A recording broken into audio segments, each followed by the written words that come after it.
Welcome to the multitaction MT Canvus tutorial series. In this tutorial, we'll be looking at part 1 of the menu options. There are 3 parts to the menu options within MT Canvus. The first tutorial will focus on external and canvas controls. The second will focus on those menu options that are available on the finger menu on each canvas. And the third and final section will focus on those menu options that are available on each individual object. So here we are inside of MT Canvus, and this should be familiar to those of you that have watched previous tutorials. And the focus of this tutorial will be the menu options on the right-hand side. So let's begin with the very first menu option at the top, which is quite simply to pin or unpin the background canvas. Now when the pin is off, you'll notice that the canvas can move and can zoom in and out. As soon as we pin the background canvas, nothing moves, and you'll notice that it flashes red to indicate that it's actually pinned and therefore we can't move it. Moving on down to the second set of options, the very first button on this option menu will show us the entire canvas. So if I hit that now, you'll see that it brings the entire virtual canvas into focus. Now remember, when we've looked at the navigation part in the header before, we've had a small white rectangle which has represented the part of the screen we're actually seeing on our display. And in fact, if I zoom in now, so if I unpin the canvas and zoom in, you'll see that white rectangle actually moves up and down the navigation window. So it's really handy when you've got a wide area that's got a lot of content in it to quickly reorient yourself. Just hit that View Everything button and it will show you the entire virtual canvas, not just the small screen part you were looking at. The next option down allows us to toggle the header on and off, and that can be quite useful if you're trying to do a full screen presentation of something like, say, a PowerPoint file from an external PC. To be able to turn that, toggle that header on and off is actually quite useful. So it's literally a switch on and off. The next one down is the anchor. And this gives us a way of putting page markers on different parts of the canvas. Let me just turn the header back on for a moment. If you see where the white rectangle is, that's just the part of the screen we're looking at, but obviously there's content all over this canvas that we've put on through the other tutorials. I can jump around this whole canvas just using these page markers. You can see the 3 that I've defined here. So if we go to brainstorm, for example, you'll notice that the white rectangle has moved to the area that was defined originally by the anchor. If I go to the work area, it zooms back up to the top right, and if I go to the data area, it zooms to that part of the display. So let's take a quick look at how you actually define an anchor point. To get to the anchor point, we have to use the finger menu. And it's in the toolbox section. We'll cover this in section 2 of the menu options, but in order for us to demonstrate precisely how anchors work, it makes sense to create one here. So here I have an anchor point. I'll just give that a quick name.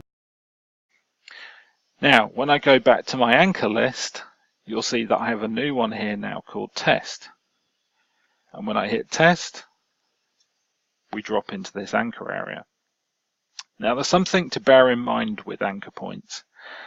You'll notice that when I switched to test, the screen seemed to zoom in slightly. And that's based on how big or small you make your anchor area. If you make the anchor area smaller than the screen size, when you zoom to that anchor point, it will expand the anchor area to fill the screen. So let me demonstrate what I mean by that. Okay, just to prove the point here, I've quickly created another anchor area, but this time I've put 4 little notes into the corners, so this represents the outer points of that anchor area. Now, if we go to the anchor list, we'll see that we now have a test 2. Watch what happens when we go to test 2. Straight away, the corners expand out to fill the display. So now as a further test, we could create another anchor point. And this time, we'll make it as big as the screen display.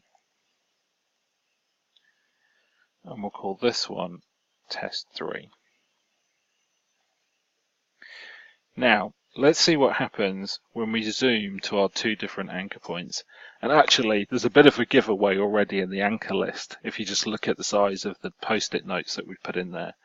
So test 2 zooms in and expands because that's the size that we made the anchor point window. Whereas zoom 3, or test 3, sorry, zooms right the way out. So you can actually overlay anchor points, and you can change the nature of what gets zoomed in and out based on how big you make the anchor point window. So again, the whole purpose of anchor points is a great way to navigate your way around a complex canvas with lots of content on it. And indeed, you can use this as a presentation technique. So if you want to tell a story, you can jump around these anchor points. The next item on our menu list is the canvas selection window. Now at the moment I only have the one canvas created on here, so let's create a whole new canvas.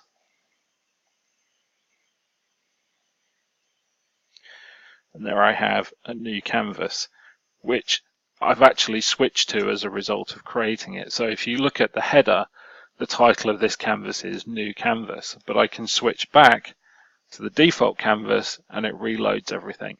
It's perhaps worth noting that MT Canvus does a very good job of storing every single thing that you do.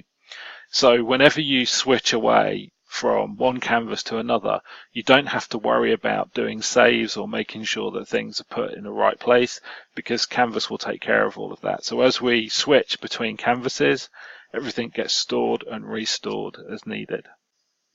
The next menu item is the information button. So this tells us the version and build of the software, but it also has a couple of other key indicators on here which relate to whether or not this canvas is secured and whether or not this is a demo canvas. So first of all, let's look at password protection. If I hit the password button, it gives me the option to add a password for this canvas. So I'm going to go ahead and put a password in. It's going to ask me to repeat that just to make sure I know what I put in. Okay, and now this canvas is password protected. So if I look at the canvas list now, you'll notice that it has a padlock on it, which indicates that this canvas has been locked. The other option in the information box you see here is the demo canvas option.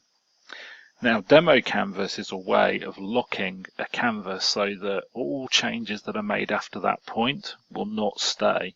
It will always roll back to the original state. So here, if I enter into the demo canvas manager, this is password protected for obvious reasons, and the password is defined in the configuration file. What it gives me the option to do is convert the current canvas to a demo canvas. Once I've done that, every change that's made to this canvas afterwards will not stick. It will always roll back to the original state. And it does that when I switch canvas. So if I switch to a different canvas and then come back into this default canvas, it will always go back to how it was set up just before I converted this to a demo canvas. I'm not going to do that here because I still need to make updates to this one. But it's a really useful feature if you have a canvas that you spent a lot of time preparing and getting into a certain format and you want to make sure it stays that way. You can always turn demo canvas off later on just by going into the demo canvas manager like we did just now, put the password in and switch it back to a regular canvas, at which point updates can be made, and then again you can switch it back into a demo canvas if you want to. The final menu option on here is the exit. This is just a doorway, so if I hit that, it throws me out to the front door of MT Canvus. Now this may look different for you depending on how your system's set up. If you've got one of the other multitaction software products like Showcase, for example, if you'd launched Canvas from Showcase, it's likely you would end up back in Showcase rather than just into the Canvas front entry like this. The next menu option down is the Inputs menu. Every device that has a video feed that's connected to MT Canvus will appear here in this window. I've got two. One is the internal camera for the laptop that I'm using, which isn't really looking at anything. And the second is the input feed from a connected PC that's running a PowerPoint presentation. And so if I move the PowerPoint presentation on the other PC, you'll see it change here in this window.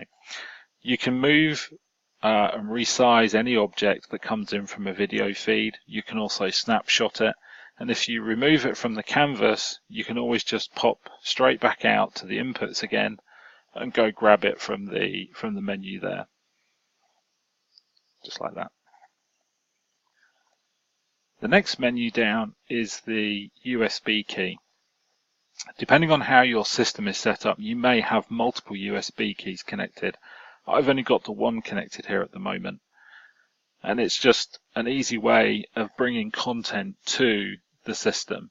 So for example, if you've got a large video wall that's running Canvas and it's in a collaboration area, you may not have access to that area all the time, but it's easy to bring content in directly from a USB key just by plugging it in. And very often there's an external USB slot that's installed when the video wall's installed. And so you can simply drag and drop content directly onto the canvas. Equally, you can take content from the canvas and drag and drop it back into the USB as a way of getting content off the canvas. The final menu option on the bar down the side is the projector option, or video out. If I touch this menu option, you'll see that I can send either the entire video output, which is what I'm actually doing at the moment, or I can suspend that. What happens when I show the viewport is everything that can be seen in this screen, so the white rectangle in the navigation area, is actually being passed down the HDMI line from Canvas to another device. That could be a third-party video conferencing system. So if you've got Cisco or Polycom, or you've got something like BlueJeans as a web conferencing system, you can take the output from the wall or from Canvas and push that into that system. But it's much more flexible than this even.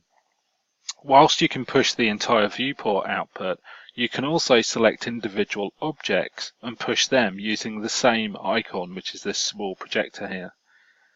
So you'll notice that the outline and the video output has now switched to this individual object rather than the entire viewport. If I go back to showing the viewport, you'll notice in the top left-hand corner there, the video output has switched to the entire screen. Same with this note here. If I want to push that content directly down the line, I can.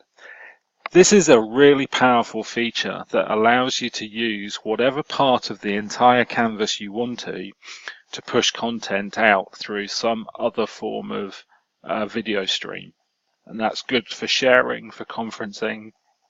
With lots of different types of techniques you can use for this, to drive a presentation, for example. There's another way that you can use the projection output as well. It's on the finger menu, so we'll cover this in more detail in the next tutorial, but also we'll cover how to get content off the wall in a separate tutorial from that. If I choose this projection option here off the tools menu, you'll notice that it has the draggable corner to resize the window. I can put this window over any part of the canvas or any part of any object, and as soon as I hit that projection button, that becomes the area that's actually pushed down the line. There's another great technique for using this video output movable area, and that's to be able to use the canvas background as a whiteboard. So if I move this area to a different part of the canvas and expand that out a little bit, So now the area that's underneath that magenta box is being pushed down the HDMI line. Obviously there's nothing there at the moment. So if I switch to pen mode and change my color, white's a really good color for drawing on the background, then I can annotate directly onto the back, and whatever I write inside of this window will appear on the HDMI feed that leaves the wall. So again, if you're trying to drive a conversation with people that are web conferenced in to this video feed, this is a great way of doing agenda notes or items, and you can move that window around anywhere on the canvas and highlight any part of any object or the canvas itself. Okay, so just to recap, we did the first part of the menu system, which is the external and canvas controls. We talked about how to pin the canvas. We looked at how you could use navigation controls like anchor points. We looked at how you can set a password. Look at the entire virtual canvas, not just the piece you're looking at. We also looked at the inputs and how you bring live feeds onto the canvas and what you can do with them. We also looked at how you can take content from a USB stick, and we also looked at how the video output control worked. So that concludes this tutorial on the first part of the Canvas menu options. Thanks for watching.